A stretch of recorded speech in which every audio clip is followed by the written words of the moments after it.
Hello, everyone. Salam, namaste, adab.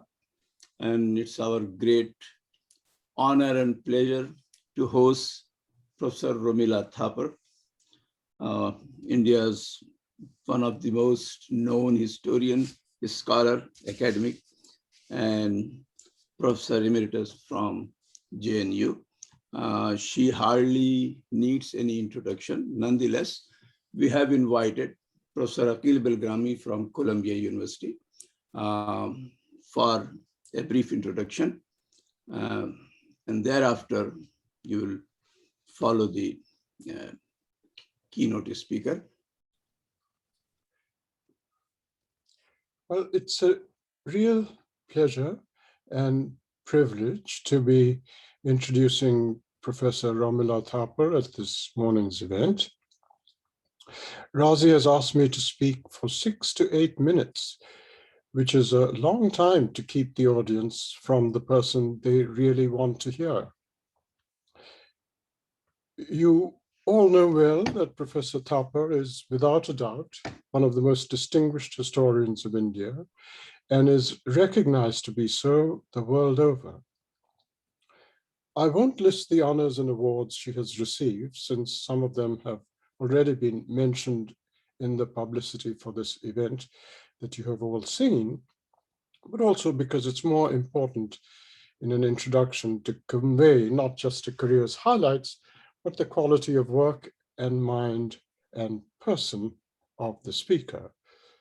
Suffice it to say that the list is immensely long and impressive, as is a list of books and articles, and 6 to 8 minutes would in any case be poignantly insufficient to recount them. Professor Thapar was the first to bring the history of ancient India to a wide readership, both in our own country and abroad. I have a very clear memory of how in my first year at Elphinstone College, I bought 3 blue penguin books that were shelved side by side in Strand Bookstall in Bombay.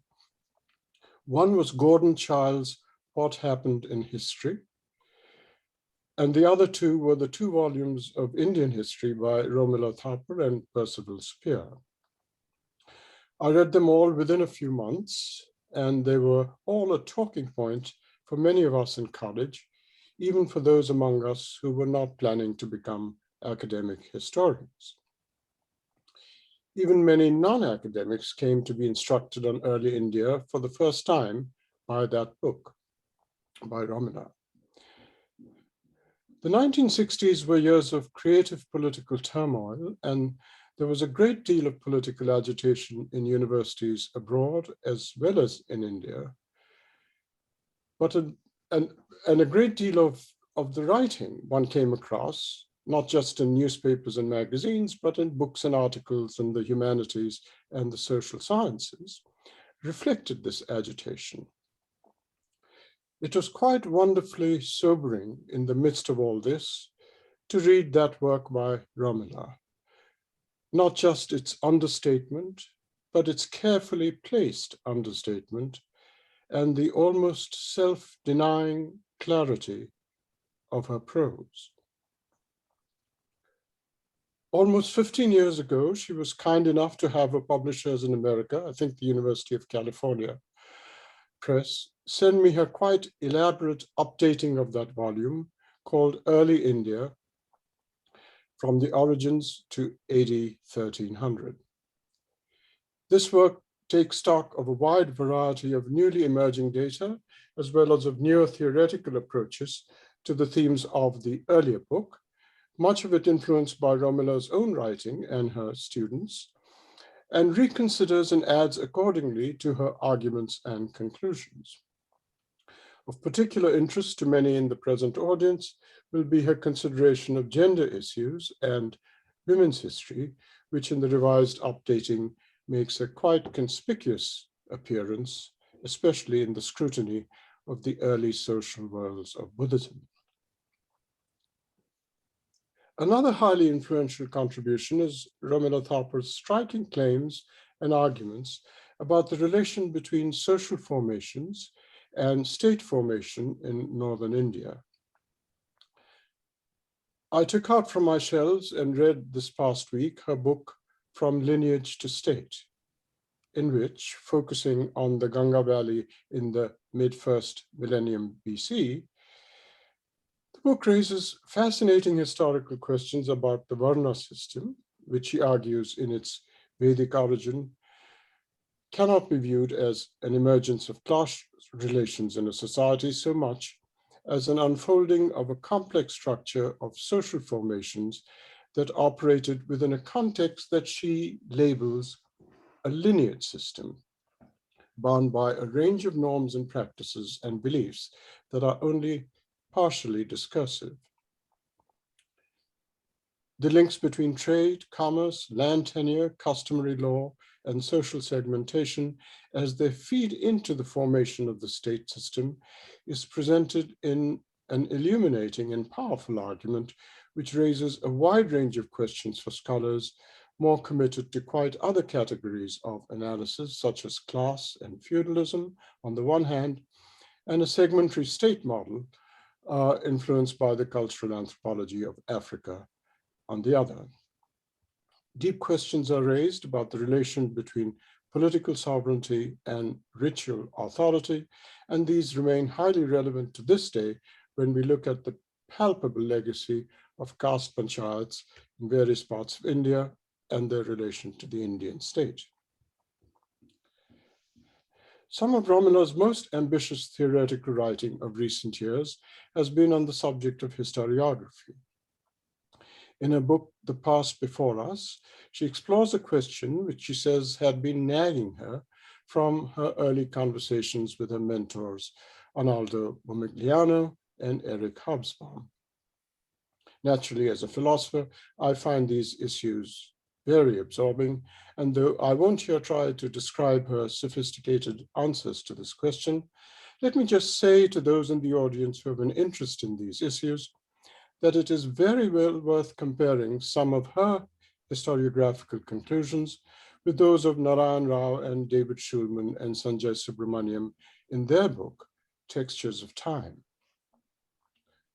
While they are keen to argue that what can quite properly be called history is actually present in non-canonical forms such as epics, various scribal outpourings, stories, and even lyrics, with semantic markers in these texts reflecting both veridicality and causality in the midst of legend, myth, storytelling, and the reports of mandarins, Romila more cautiously concludes that non-canonical writings of this kind reflect a historical awareness and consciousness, a sense of their past as it shapes their present, and that this is a very important thing for us to understand in our efforts at understanding them as agents of our historical past. These, her view and Subramaniam and Schulman and Narayan Rao's, are quite different historiographical conclusions looking at the same non-canonical texts, and it's a differential very well worth studying with care. I have not read Professor Thapar's recent book on Dissent, which is the theme of a lecture today, but I have read some earlier antecedents of this theme in some papers by her, one in the journal Daedalus on First Millennium Dissent, as well as a M.N. Roy Memorial Lecture, where she looks at dissenting traditions in the form of renunciation and the activism of religious and monastic sectaries. The topic is, of course, particularly relevant for us in our present time, especially in the wake of the remarkable dissenting activism in the squares and the Maidans winter before last, and the agitation of the farmers more recently. What she has to say will be of urgent relevance to us and what we are faced with in these oppressive times. I have never formally been a student of Romila's, but I've been constantly instructed by her, not just by her remarkable work, some of which I've tried to cursorily describe, but by her example, a scholar with both empirical depth and analytical power, and above all, an intellectual with the political courage to be constantly vigilant against the rancor and the lethal emotional energies of the sectarian attack on the academy, and to speak out against it, and yet to do so without any egotism or display. Romila Thapar.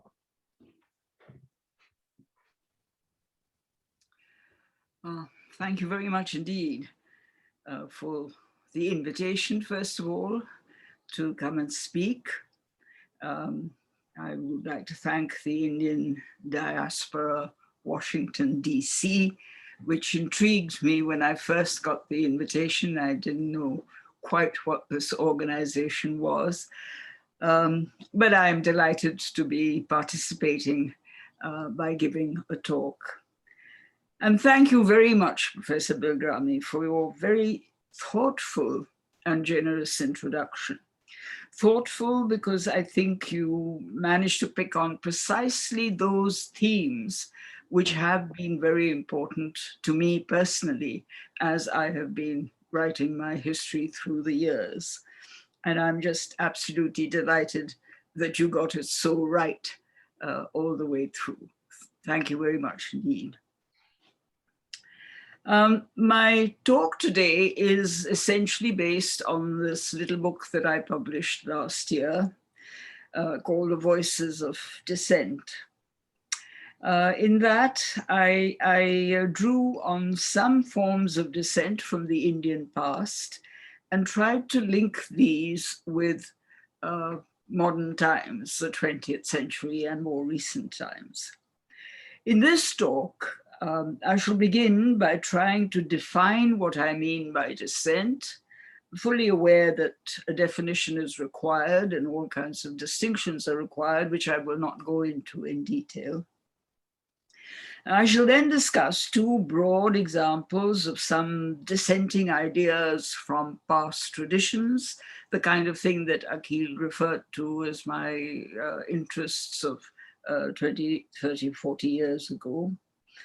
And in the latter part of the talk, I shall refer to a couple of examples that suggest a link between the comprehension of dissent in past times with some of the ways in which it has been expressed in our own times now.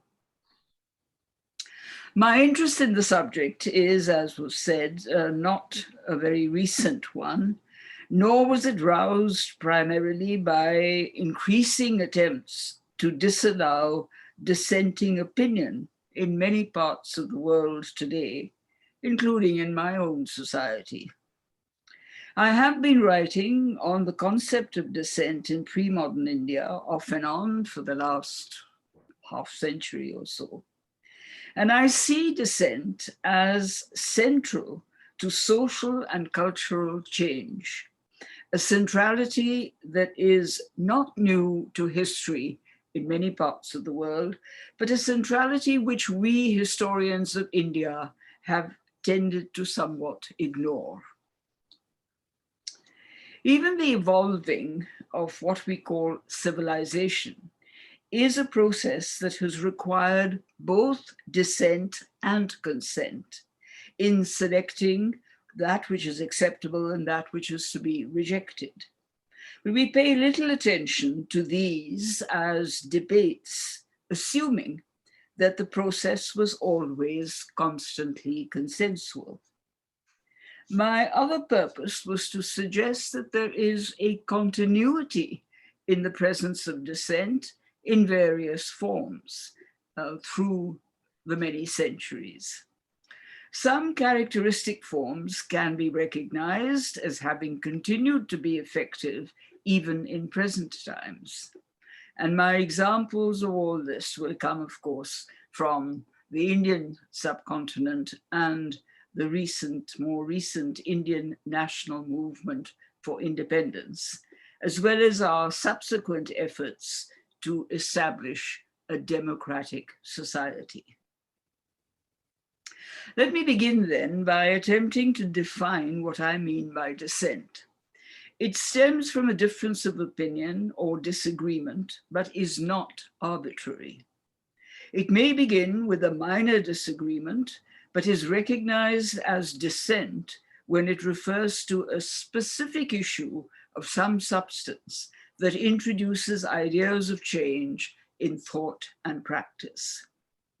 Dissent, therefore, has to be directed to a matter of importance. It can be a form of protest, although protest is generally more organized.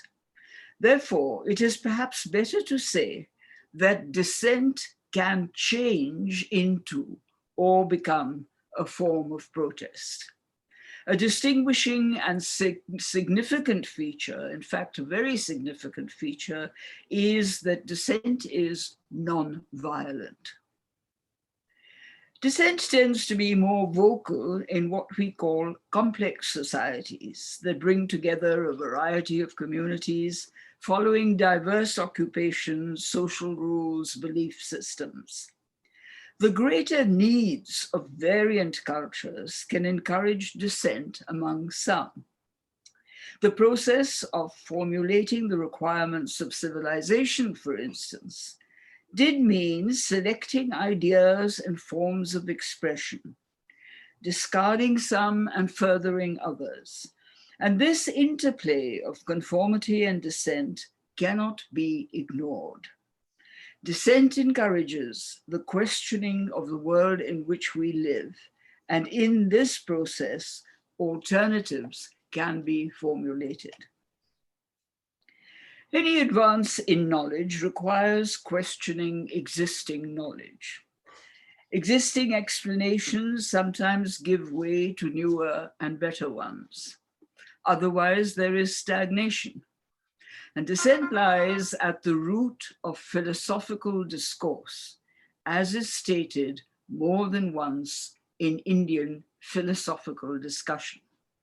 For example, it is said that when making a statement of some consequence, the first step is to state clearly and at length the views of the opponent disagreeing with the proposed argument, the Purva Paksha, as he is called. The second step is the refutation of this argument by the proponent, the Pratipaksha. And finally, there is a debate or a dialogue of the two conflicting views in the hope for a solution, the Siddhanta. This seemingly dialectical method appears to have been practiced in the debates that are referred to as taking place in the royal courts of early times. For instance, the debate between the Shaivas and the Buddhists at the court of Harshavardhana of Kannauj in the 7th century AD. But what this procedure recognizes is the centrality of dissent and the importance of dialogue in the search for a solution when dissent is registered. And this is something I'd like to underline. My examples of dissent from early times are from the religions of pre-modern India. This is not because I think that religion is the primary area where dissent is registered, but because dissent can be seen with greater clarity in every religion. Secondly, my concern is not with dissent in theology, but in some social theories that religions construct, especially those that attract a following through explaining human existence. The explanations were diverse. In modern times, however, attempts were made to bring all religious movements in India, other than the Abrahamic, the Christian and Islam, under a single umbrella. They were seen as multiple manifestations of the same religious doctrine with few dissenting opinions. This is least helpful in understanding them, as not all of them conform, and many disagree. Recognizing the disagreement makes them more visible, and it's the visibility I'm concerned with. In the study of Indian religion, it is often the diverse sects of each that give directions to religions rather than any monolithic unities that we often ascribe to them. Religious institutions reflect social values and activity. Apart from monasteries and nunneries that are distinct from society, there are institutions such as places of worship or schools of learning that contribute substantially to the actions and ethics of a society. The intersection of religious ideas and social activities, often leading to dissenting opinions and the breaking away of a group, give rise to a new sect. And the multiple sects that sprout around every religion can be expressions of deviance, dissent, or modifications of existing forms. And a sect finds its place somewhere along this spectrum. This is a different pattern from a single monotheism unified by creed and catechism. This pluralism is characteristic of religion in India and may well relate also to its social structure. Let me then illustrate what I'm saying with a couple of examples where dissent has been crucial to the form taken by certain religions. An early articulation of this was in what began as a parallel movement, but dissented significantly from established religion. Vedic Brahmanism was the dominant religious presence in the earlier part of the first millennium BC. Multiple gods were worshipped, but not with icons, but through elaborate sacrificial rituals that consumed much of the wealth that was produced. Its ethics drew on the belief of the reincarnation of the individual soul, and what was later to become the theory of karma. This view met with dissent from what have been broadly termed the Shramana religions, Buddhism in the main, but including Jainism and the Ajivika beliefs. And there were other dissenters too, the Charvak and the Lokayat, who taught an entirely materialist philosophy. They all denied the existence of deities. Consequently, Vedic texts, according to them, could not be taken as revealed and therefore sacred. Forms and locations of worship differed from the Vedic, as did the definition of reincarnation and possible liberation from it.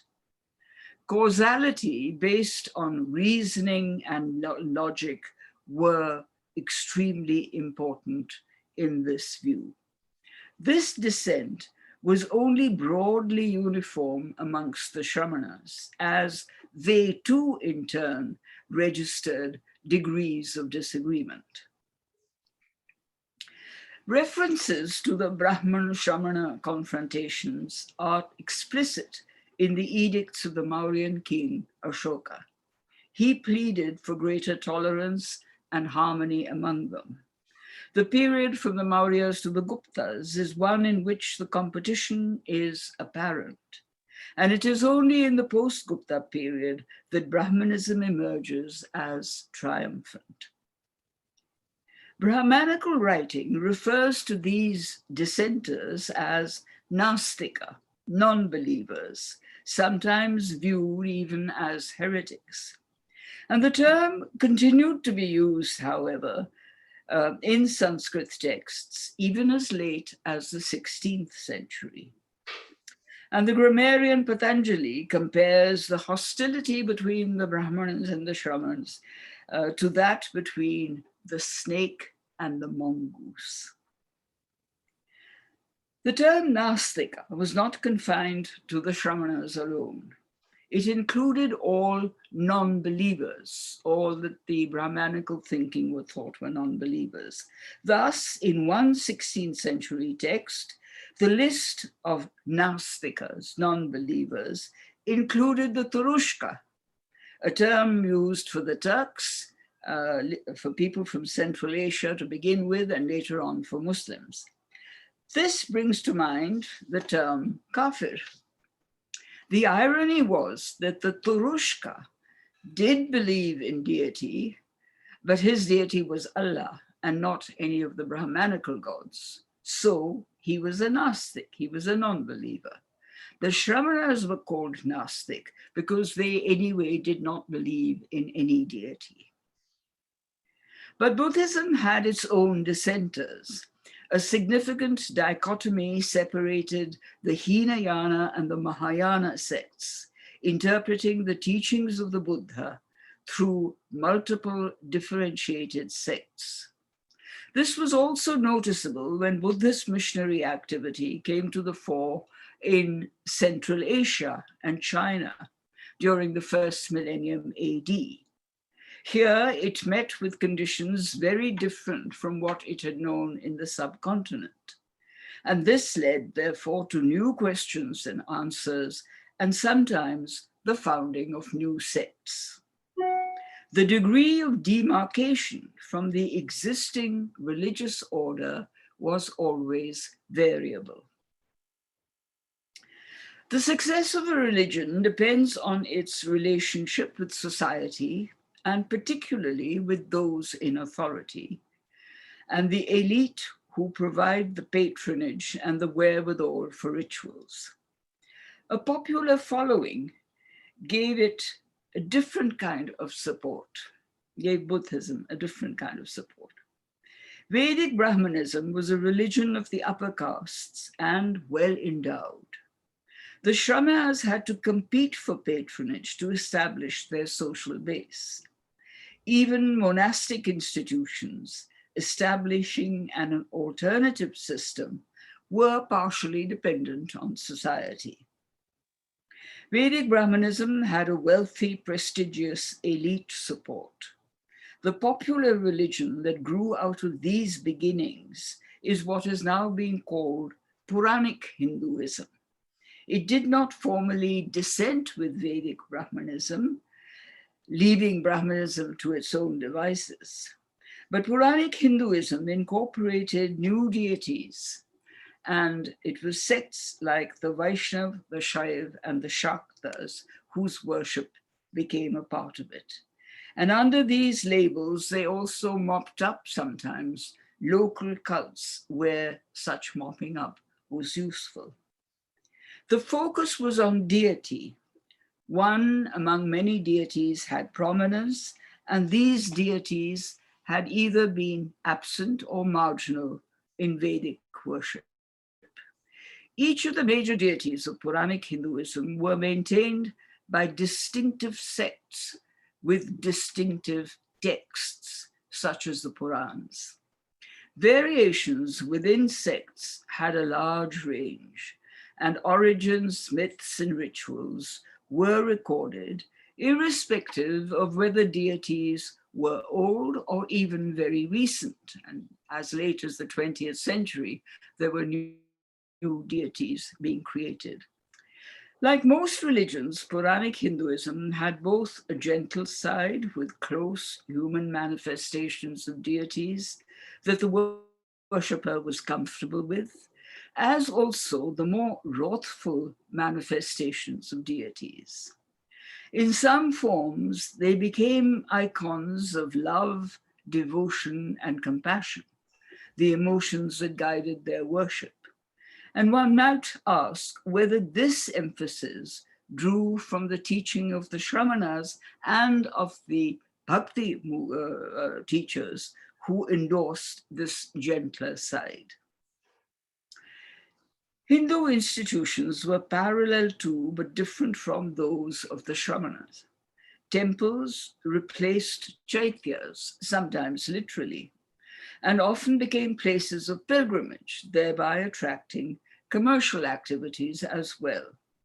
Icons of the deities were introduced for the first time in the first century, millennium AD, with elaborate rituals, some invented afresh. The monastery was as yet alien to Brahmanism, although something echoing it, like the mutt, became a focus of propagation. And the renouncer, by contrast, the person who became a monk or a nun, continued to have limited links with society. Renunciation was central to shamanism because it was a path to nirvana.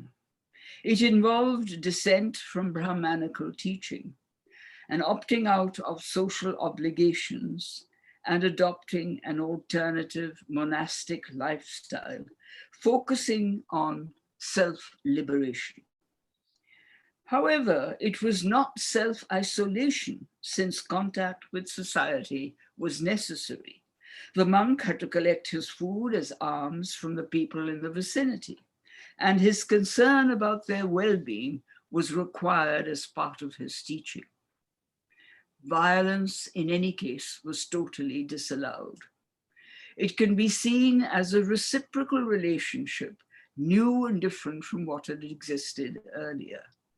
The ideal, the symbol, the practice of renunciation was implicit in the image of what came to be called popularly as the holy man, the man who meditates, heals, performs miracles, and is generally helpful in misfortunes. He is not the priest. He lives distanced from society, but wanders through villages and towns. And as an icon, this choice could be used effectively, but it could also be abused in giving direction to a community, as often happens. And we always know, keep in mind that people are gullible. The later incoming religions brought new ideas, that is Christianity and Islam. These could either create dissent or be amalgamated into new practices and beliefs. The mixing and the merging of new religious ideas takes shape, for instance, with the coming of various forms of Islam, and I am deliberately using the plural here. We refer to this one single event as starting with the Arabs invading Sindh in the 8th century AD. But in fact, their more effective and long-lasting entry was as traders all down the west coast of India, from Gujarat to Kerala, where they had settlements together with the local people. The religious mix that emerged took the form of new socio-religious sects, all of them different in origin, not conforming to either Puranic Hinduism or Islam. They were mixed. There were sects such as the Bohras, the Khojas, the Mapilas, the Nawais, and such like. The entry of Turks, Afghans, and Mughals into northwestern India followed from the familiarity, the long familiarity that Central Asia had had with northern India. This was through continuing migrations, almost non-stop migrations, and commercial exchanges such as the earlier Silk Route and the later horse trade. The Central Asian presence was momentarily intensified with invasion, but was long-lastingly established with migration and settlement. And the new religion came largely through various Sufi sects with their diverse ideas and practices, some dissenting from the existing religions in India and some borrowing from them. This might explain why the proponents of Krishna Bhakti, devotion to the deity Krishna, the incarnation of Vishnu, were not only devotees such as Vallabhacharya and Surdas, but also came from well-placed Muslim families. Sayyid Ibrahim or As Khan and Abdul Rahim Khan-e-Khanan are among those who composed the most exquisite dohas, couplets in Hindi in praise of Krishna and Radha. And these verses are still sung as bandishes in Hindustani classical music. Such devotees were discredited as dissenters by the proponents of established religions, but by both the Qazis, Mullahs, and Maulavis, as well as the Pandits and the Brahmins.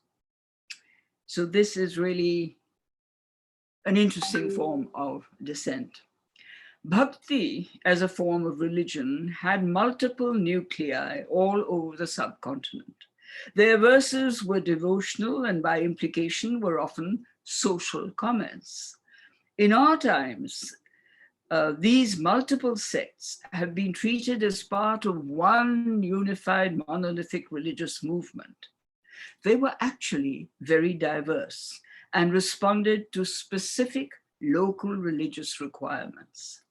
They were not defining a single subcontinental religion. The diversity in the dissent is apparent. Each Bhakti Sant, and forgive me, I prefer to use the term Sant. I don't like the term saint. It's too Christian. I prefer the original Sant.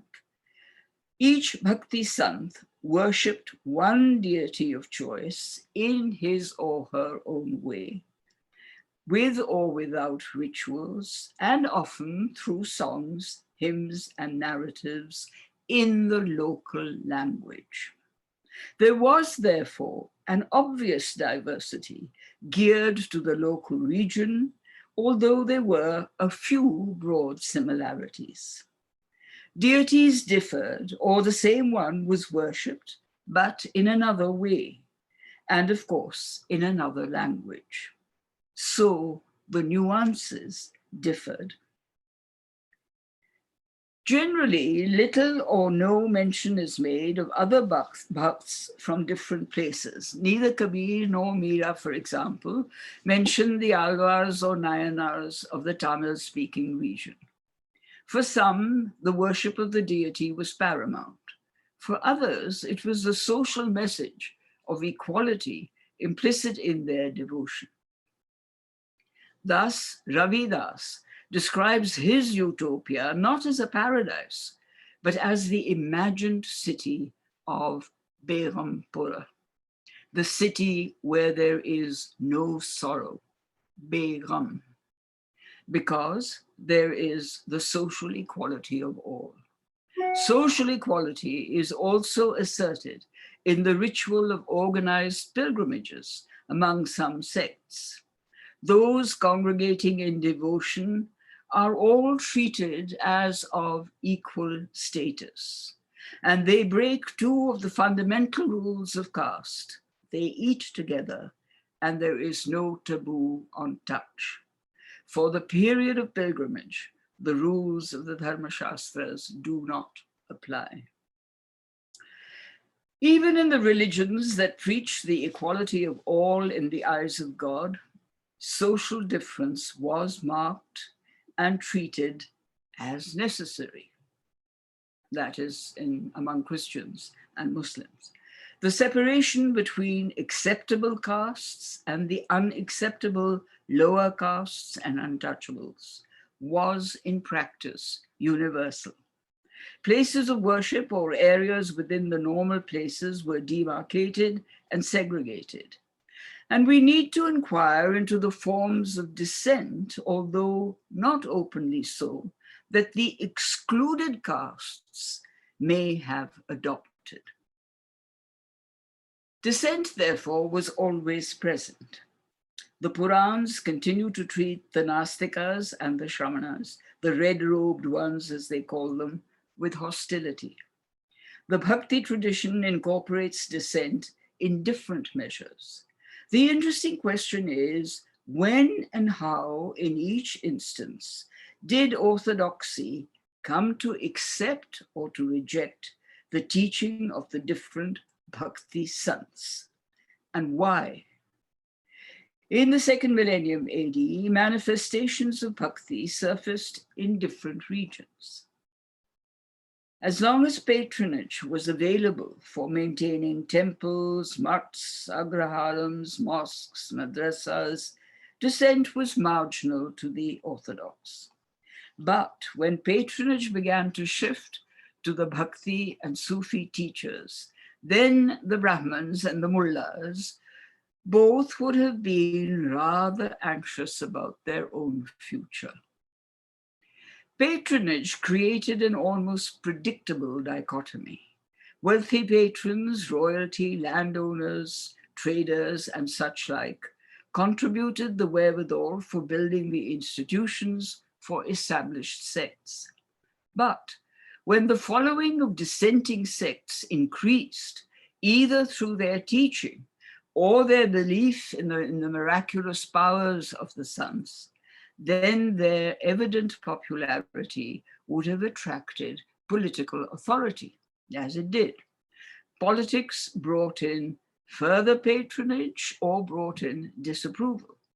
The dargahs and the khanqahs of the Sufis and the Bhakti cult centers such as Pandharpur and Vrindavan flourished. Those without patronage, however, became part of the collective memory. Let me repeat that dissent was always present as an undercurrent in the ideas and movements associated with many aspects of life. Barring the Orthodox religion at all social levels was malleable and adjusted to social and political change, as is evident from the histories of most sects. This perhaps explains the mutations and reformulations of religions in colonial times. The presence of dissent needs greater recognition when historical change occurs. What have been called socio-religious reform movements of the 19th century, Brahmo Samaj, Arya Samaj, Prartha Samaj, and such like, were inevitably imprinted with some colonial ideas. They questioned Brahmana orthodoxy, but with the intention of suggesting reform rather than any heterodox replacement. The Arya Samaj, for instance, reconstructed Vedic society as a utopia and propagated returning to Vedic values and practices.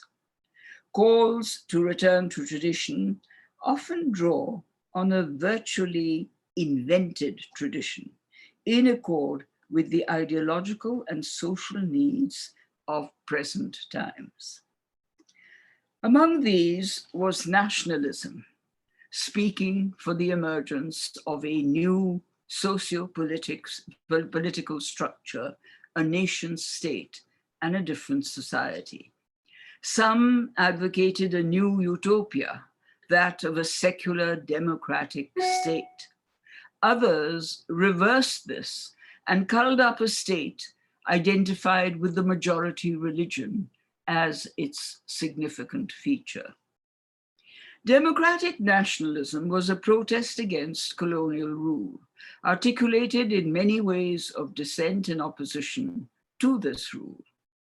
The degree of dissent could convert it into a manifestation of social protest. The form it took in the early 20th century was seemingly new to the anti-colonial secular national movement for independence. The question is, was this dissent entirely new? The protests incorporating degrees of dissent attracted a large number of people who became supporters of secular nationalism. This nationalism was distinct from the nascent but growing religious nationalisms, the Muslim and the Hindu. These latter had a different agenda and teleology.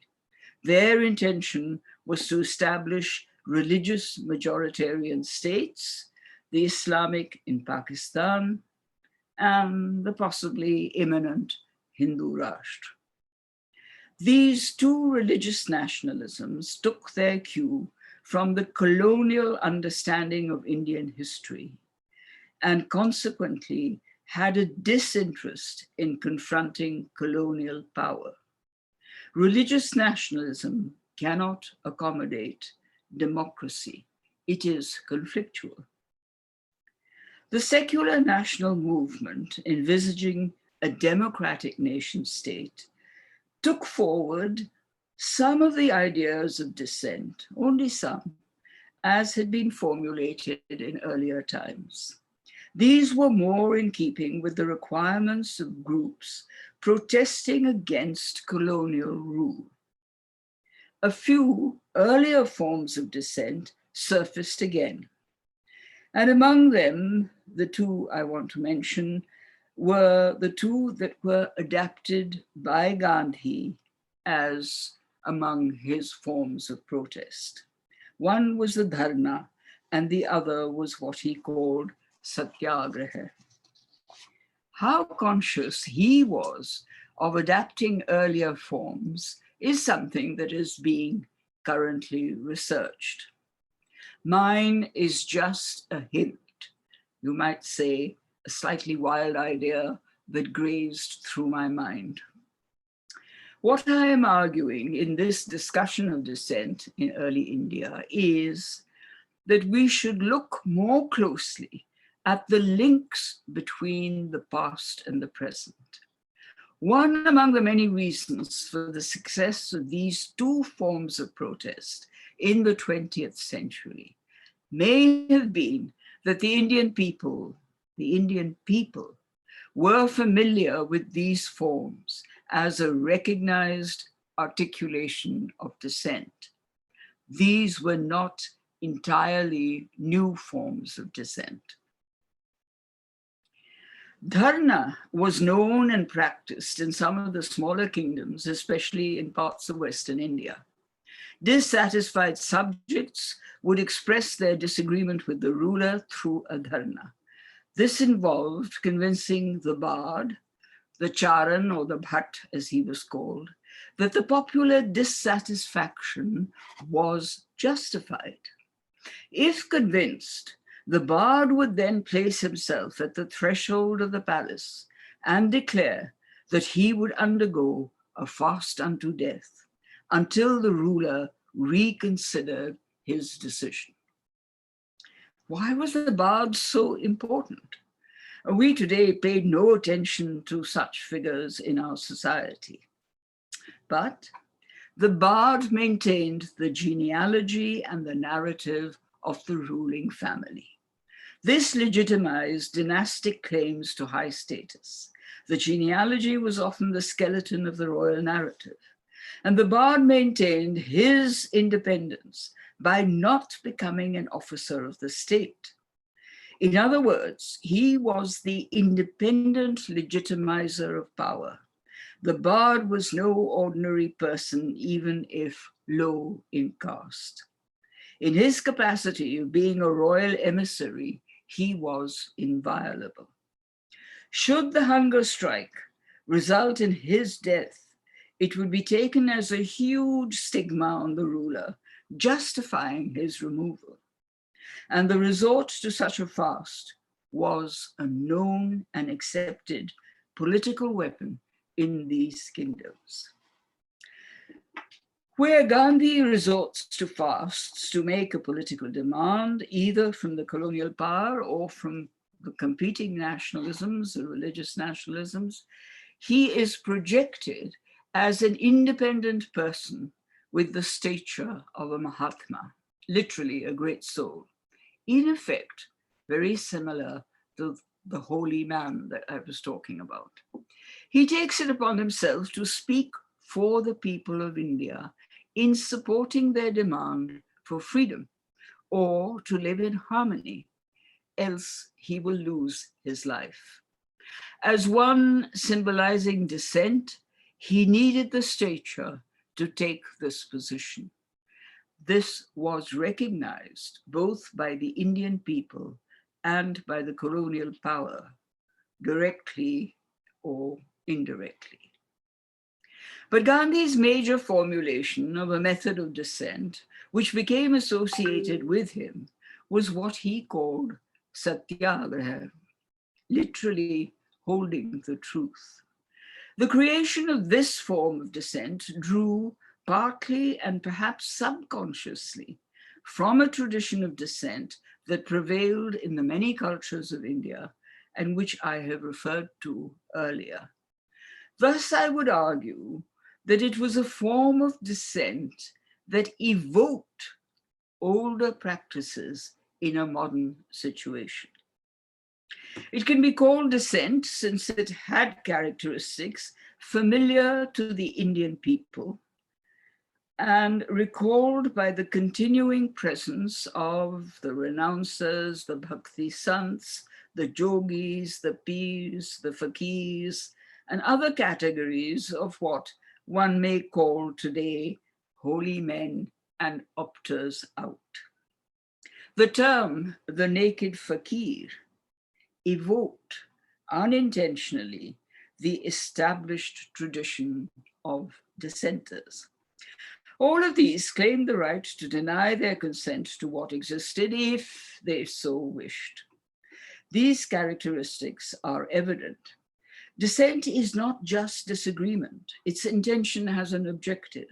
The objective in South Africa was not identical with the later one in India.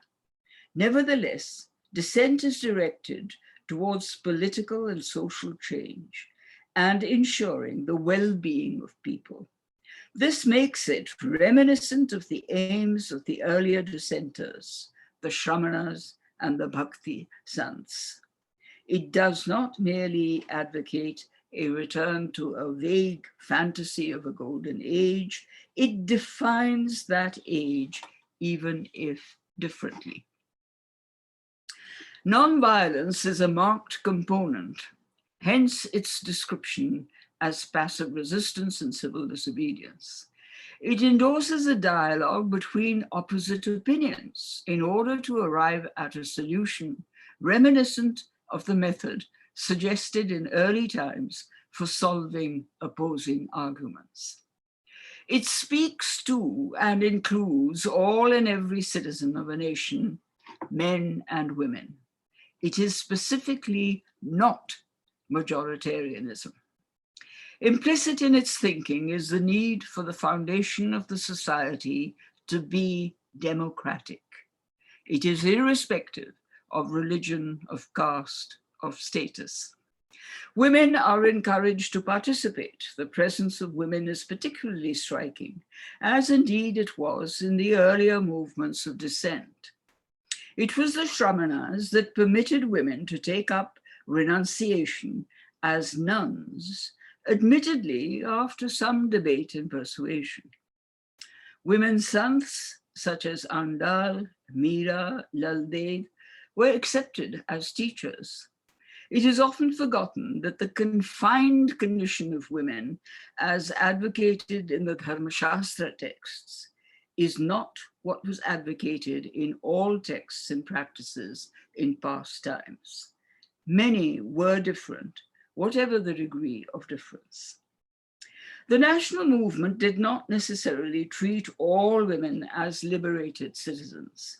Nevertheless, there were some activities in which it was thought that women could be more active and effective, such as the well-known ones, picketing liquor shops and objecting to mill-made cloth.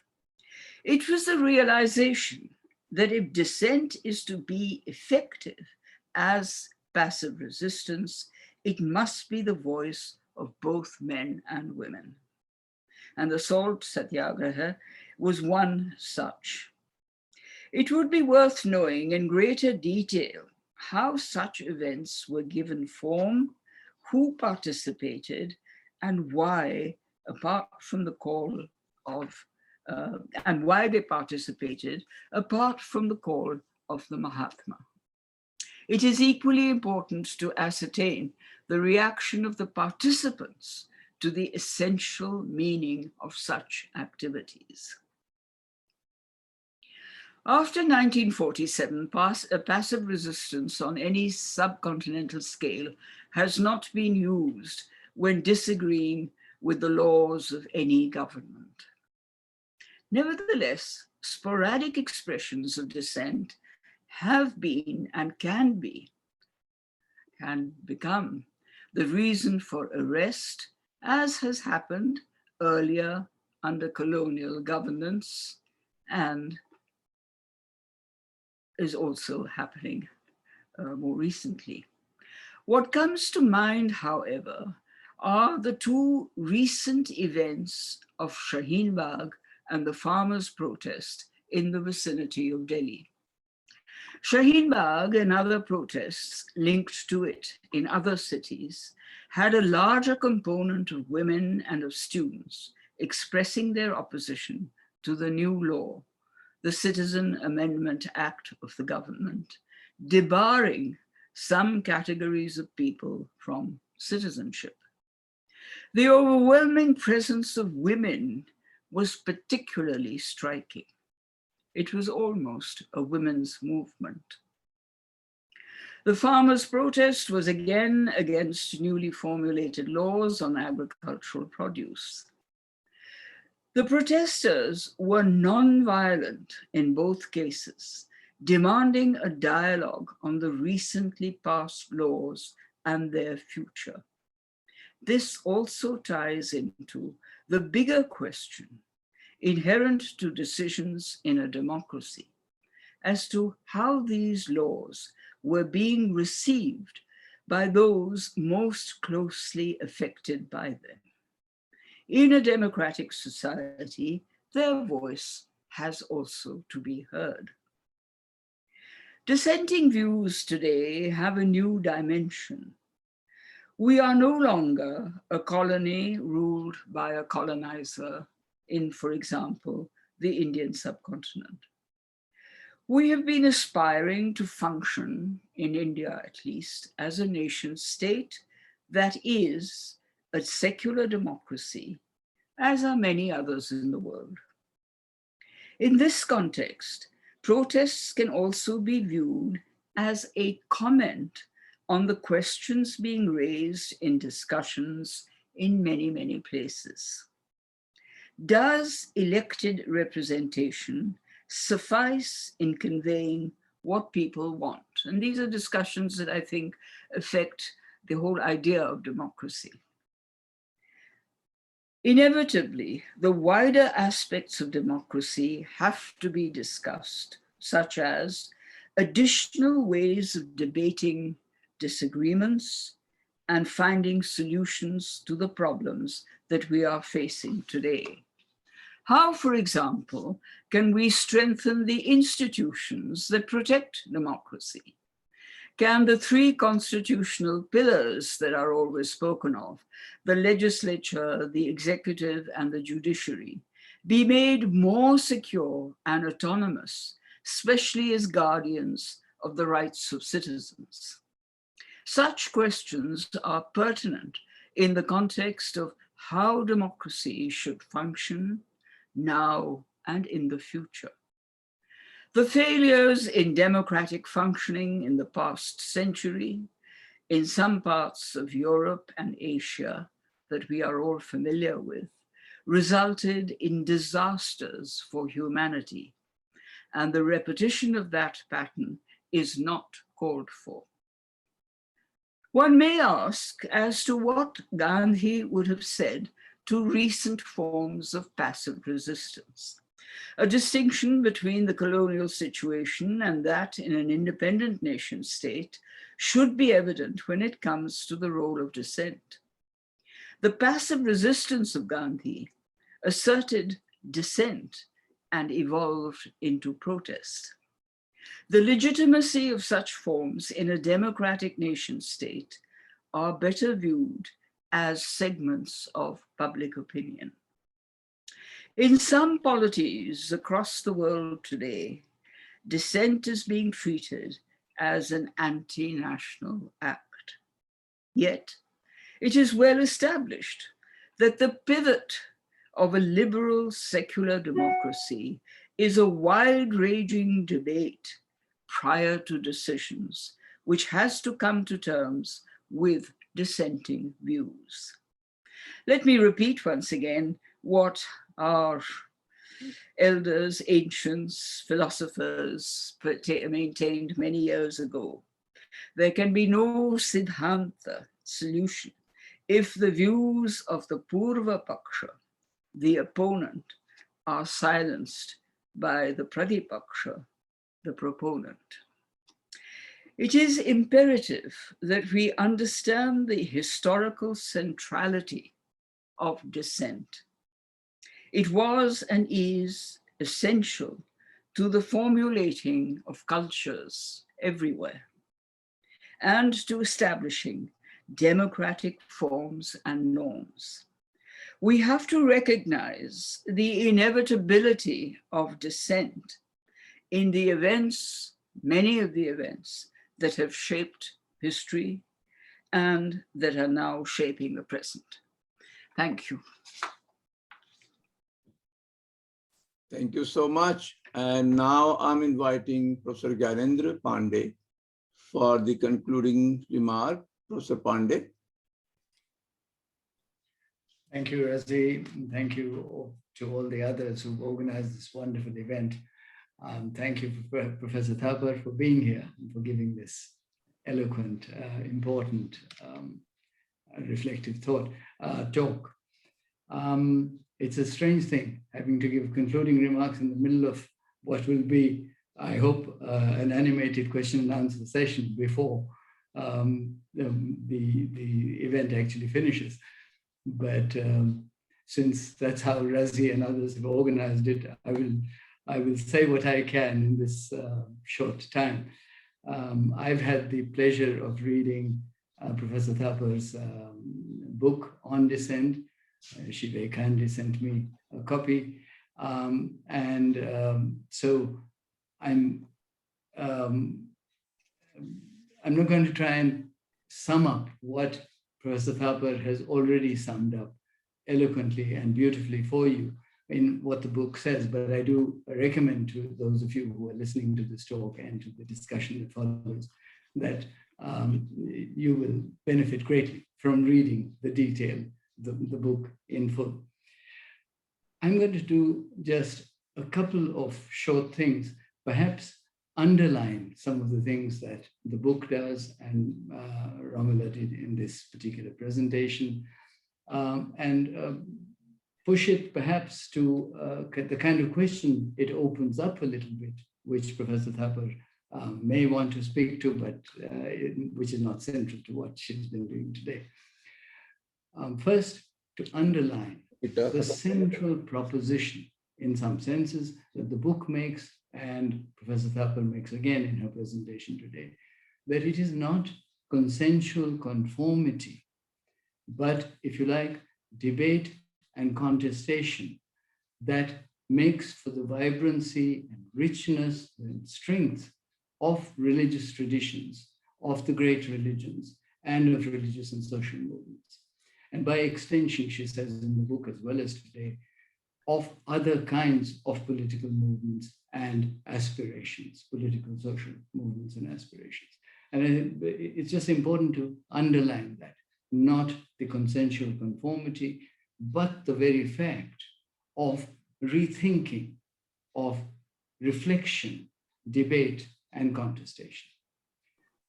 That said, what I find interesting and important in the book as well as in the presentation is a fairly clear demarcation of what Professor Thapar wants to address as this tradition of dissent, this history of dissent. And so dissent is not just all disagreement, it's not protest alone.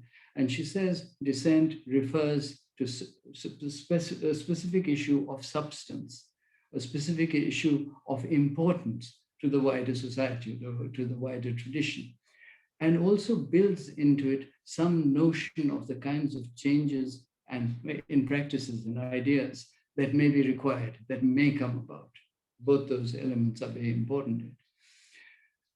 Therefore, it comes to be organized into an alternative body of ideas, if you like, an alternative body of opinion, to which, intriguingly and interestingly, Professor Thapar adds that dissent tends to be, I'm being careful in saying this, tends to be non-violent, and also that it tends to be all-inclusive, potentially, at least in its ideal form. It would be non-violent and it would be inclusive, welcoming all comers. And that, one may think, is a somewhat utopic view of dissent, it leads me to a second point, utopic in the sense that the question may well arise, is all dissent nonviolent? Is all dissent all-inclusive, as it were, inviting every member of a given tradition or society and so on in? But that's really not the particularly important point, or not the point I wanted to stress. It seems to me that in the book and in your presentation, Professor Thapar, there is a tension, and to my mind, a very productive and important tension between the notion of dissent as always present. Dissent is a necessary condition of all great traditions, of all powerful movements and developments in history. So dissent as always present on the one hand, and the delimitation of dissent that I just summarized and that I think you summarized in the form of that it addresses an important issue, it calls for change and produces a body of opinion recommending change in a particular direction, may come to be organized in a particular way, it tends to be nonviolent, etc. Delimitation of the notion of dissent in that way. There's a tension between those two, between its ever-present nature and its delimited, its fairly clearly defined nature,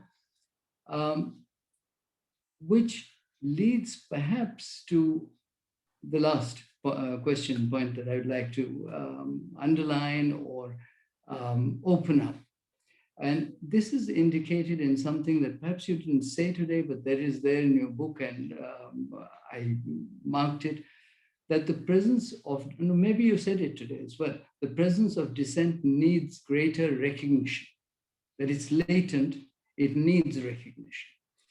And that, it seems to me, captures the tension that I was just addressing. And so the question that might open up, it is not central to your argument today, but it does invite the audience, your presentation today and this proposition invites the audience to reflect on these questions, it seems to me. And you might share your reflections on these questions too with us, which is, what are the conditions, what are the kinds of conditions that allow or necessitate the recognition of dissent? Because dissent may exist, as you say, latent, be there in some form present, but not be recognized as dissent, not be recognized as significant. And to that, then the second, which is perhaps a closely related question, how and when does dissent begin to matter? How and when does it make a difference to that tradition, to those conditions, and so on and so forth? And since I don't want to stand between Professor Thapar and the wide audience that we have, I'm going to stop there, but I want to end just on a personal note. I want to end on the note similar to what that Akhil began with. I met Professor Thapar first, for the very first time. There's no reason for her to know this. I was an undergraduate in Delhi University in one of the colleges. Professor Thapar was teaching in the university. And being the generous teacher and intellectual she would go to almost any college and accept student invitations to come and talk in different colleges. And so I heard her on several occasions then. Professor Thapar was a star then. She was a star already. We were reading her book on Ashoka and the Mauryaas with she has become an even bigger star.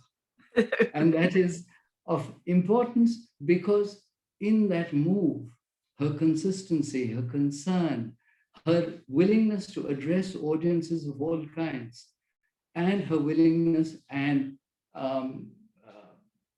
the importance she gives to addressing, engaging, encouraging younger scholars. Yeah? Both of these have been evident all of the time. They continue. I'm not a very young scholar now, but they continue in her encouragement of what I'm still doing. Okay? But with that, I want to say, and this repeats some of the things Akhil was saying, she has always been concerned centrally with the question of the place of history and of scholarship in the making of particular power relations, in the making of particular social and political arrangements in our past and our present. And in recent times in India, in recent decades in India, she and others have spoken up strongly, forcefully, with an extraordinary courage on many, many of these issues consistently, the whole of the time, with no concessions, no fudging, in the same way that she has done from the time when I first heard her as an undergraduate when I was an undergraduate in Delhi University, emphasizing the great importance of careful scholarship and the great responsibility of the scholar to address and pay attention to and engage with the problems of contemporary society and the way in which the past affects and the past is represented and the representations of the past affect contemporary society and contemporary debates. So it is not surprising that she has written a book on dissent and democracy. It is not surprising that so many of us wanted to hear her and have had the pleasure of doing so. Thank you, Romila, and over to you and your